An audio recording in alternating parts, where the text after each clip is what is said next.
We'll proceed over to next lecture. Our esteemed radiologist and specialist regarding the head and neck radiology regarding the Smart Health Tower. He'll be presenting us the next lecture regarding microwave ablation and ethanol in thyroid gland. Please welcome Dr. Aras.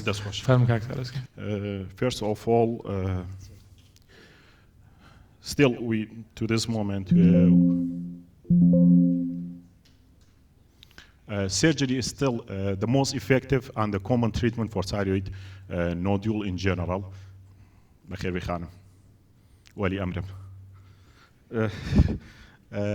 But it is more expensive, traumatic, more complication, according to the study, for cosmetic region and hospitalization.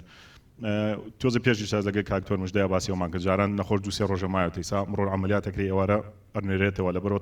I believe this is also should be removed. We have the management or non-surgical management of the thyroid nodule. We can divide them to thyroxine treatment, which is nowadays relatively diminished because of the side effect and the effect of it.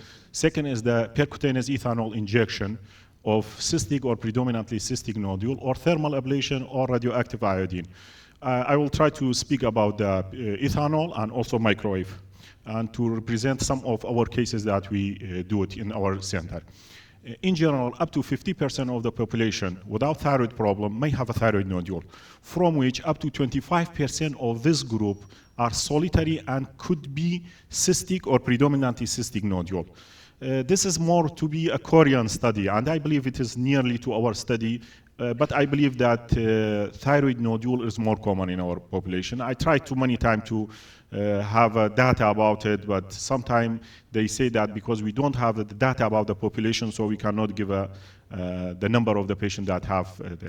Incomplete cystic and also predominantly cystic nodule, we may reach a reduction of the size of the nodule to up to 95% with ethanol ablation. Same result may reach it in case of plain or simple aspiration of the cyst, but the problem is that in case of ethanol, the chance of recurrence is 10 to 20%, while the chance of plain or native just aspiration is may reaching up to 60%. And this is depending on the type of the cyst and also the composition of the solid part. Usually, technically, the patient in the supine, we do it in our clinic. It may take from 20 to half an hour. Usually, we use gauge 18 پمەیەکەی دەرزە پەمەیەکان. بەڵام زۆربەی زۆری نەخۆشەکان ئەتوانی simple needle بەکاربهێنری.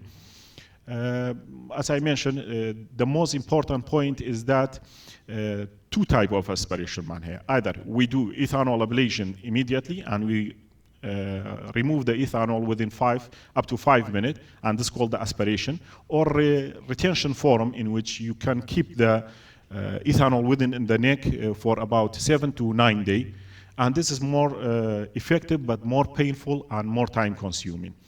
In follow-up, usually we follow up the patient in 1, 3 months, 6 months, and 12 months.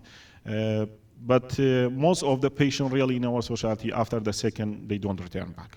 Sometimes we call them in person and you should return back. And all the procedure with the follow-up ultrasound, till now we are doing it in free for the patient, but sometimes the patient not returning back. The most important point is the VAR, in which the volume reduction ratio, which we calculate the size of the nodule before and after, and we give this ratio. If the size of the nodule after it is about 50 or more, this means a success of the process, and we follow up the patient. If not, we can repeat it up to 3 times, or we can change for it. This is one of our cases, and this is for our group of radiologists. We usually should use thymic isthmus way. We enter to the cyst through the isthmus, because this will protect us from the leak of the ethanol into the neck, which may cause sometimes jugular thrombosis, destruction of the surrounding tissue, even a case of nerve injury, laryngeal penetration, esophageal, and tracheal has been reported throughout the world. So this is the best way to go through the thymus. If, as we see, sometimes the isthmus, is not present, we should go to the cyst from an area that there is a normal thyroid tissue in order to support that and there is no leak. This is, for example, our case. This is a young case, lady complaining of a large cyst in the right side. This has been aspirated previously by a surgeon, failed, and later on returned back to us, and we do the aspiration. This is after 1 month. This is the change which occurred after 1 month, and we are waiting for 6 months and to follow the patient and to know the second case, also a middle-aged female, complaining of a cyst about 22 mil in the neck. Just you see, this patient even entered to the operation room, and thankfully she was somehow some kind of hypertensive, so they has been not operated. Send it to us. We do aspiration, and this is the change will occur within 1 month. The problem that we always speak to the patient, that we say, if you go to other radiologists, please tell him that you do this procedure, because if I see this nodule, I will say this is tier 3, because it's negative. But the only point is that it's hypovascular. But if I know this procedure has been, so it's meaning it's a change, the inflammatory change will occur. The third case is also a female, but right side 22 millimeter nodule, which is also has been aspirated twice previously. There is some kind of edema and inhomogeneity, but we aspirated, and this was a result within 3 months. It is completely hypovascular nodule with a reduction up to 90%. The fourth case also, this was a complex nodule. We aspirated, and the change, as we see here, within 1 month, and this is after 3 months, completely hypovascular nodule with a reduction of the size about 90%, as shown in the 2 image. The fifth case also, but if you see here, for our radiology, there is a micro and macro calcification. This could be normally seen after the procedure, because this is a part of the defendable. These are not microcalcification, these are common tailed. All the cases have been proved by FNA, it's a benign. The third case, this is the first case we do with Jamal. He was a hypertensive diabetic case, complaining of some kind of swelling in the right side of the neck. Because of this, the surgeon sent it to us, and we do the aspiration. This is the change after 9 months, and the size reduced by 95%. And the patient has no any complaint, and he's good. We started this 9 months ago, and we have a total case of 56 cases. The age between this group, we only nearly, I can say, up to 70% of the cases had been aspirated previously, before the ethanol ablation by the surgeon. Most of the nodule were thyroid 1 and also thyroid 2. Thankfully, we don't have a complication till now. We exclude only 2 cases, because one of them was Bethesda 3 and the other one we suspected to have a malignancy. The remaining, the only complaint of the patient, which we later on take information by phone or directly, is the pain, which is simply till now has been removed by ice pack or by paracetamol. We don't give any antibiotic or anything, just the patient go home. And second group of the patient are the microwave ablation. This is also regarded to be a minimally invasive technique. First of all, I just want to say that we do ablation only for those cases which we believe that they cannot do operation. And we do always for the patient that after speaking to the surgeon, and for our team when we speak in our MDT. The microwave is depending on the formation of heat, and I think it's technical, it's difficult to be. The only point I want to mention is that when the temperature of reaching 100, it will cause carbonization. This could be accepted in liver, in secondary, in the breast, or in any other organ, but in the neck and in case of thyroid, it is forbidden, because we don't want a mass remain the same size. We want to destruct the mass, cause coagulative necrosis. Later on, part of it, or nearly almost all the part of it, will be removed by the body.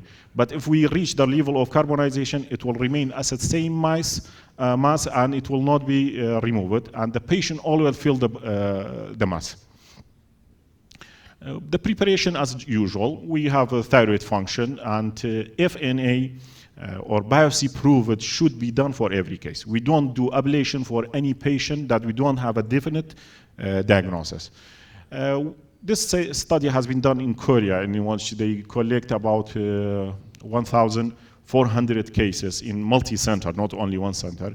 The complication, minor complication, about 3%, which is form of hemorrhage, swelling, sometimes some form of dyspnea, infection.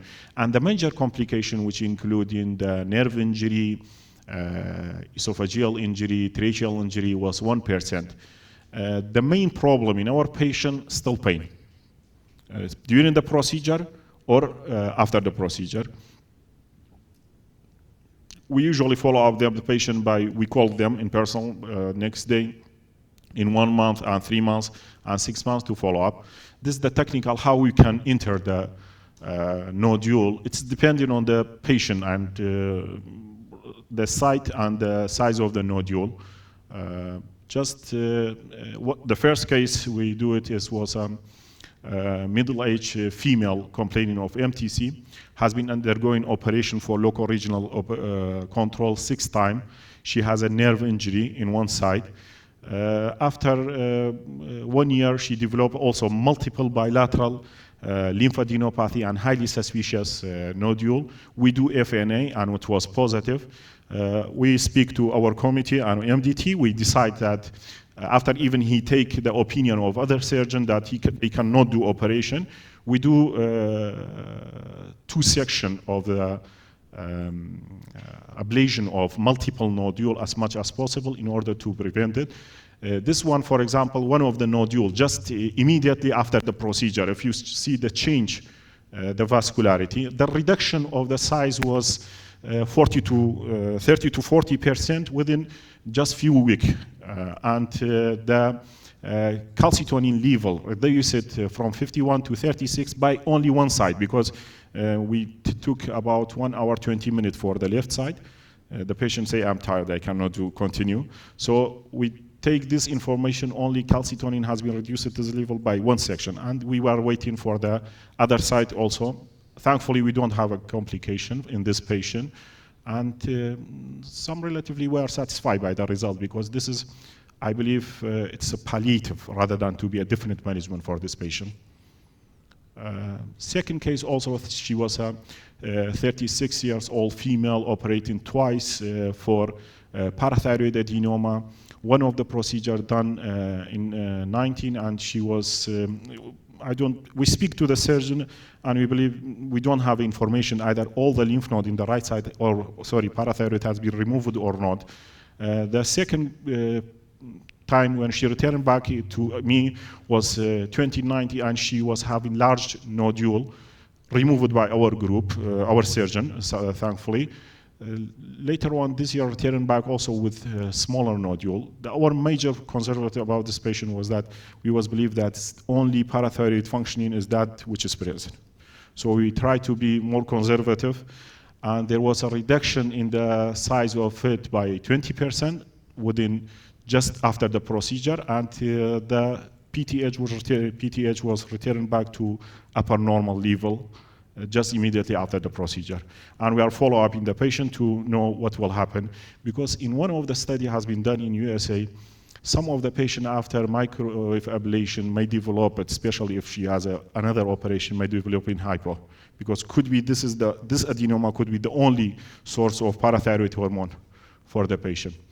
The third case, she's also a female, operated twice for case of PTMC.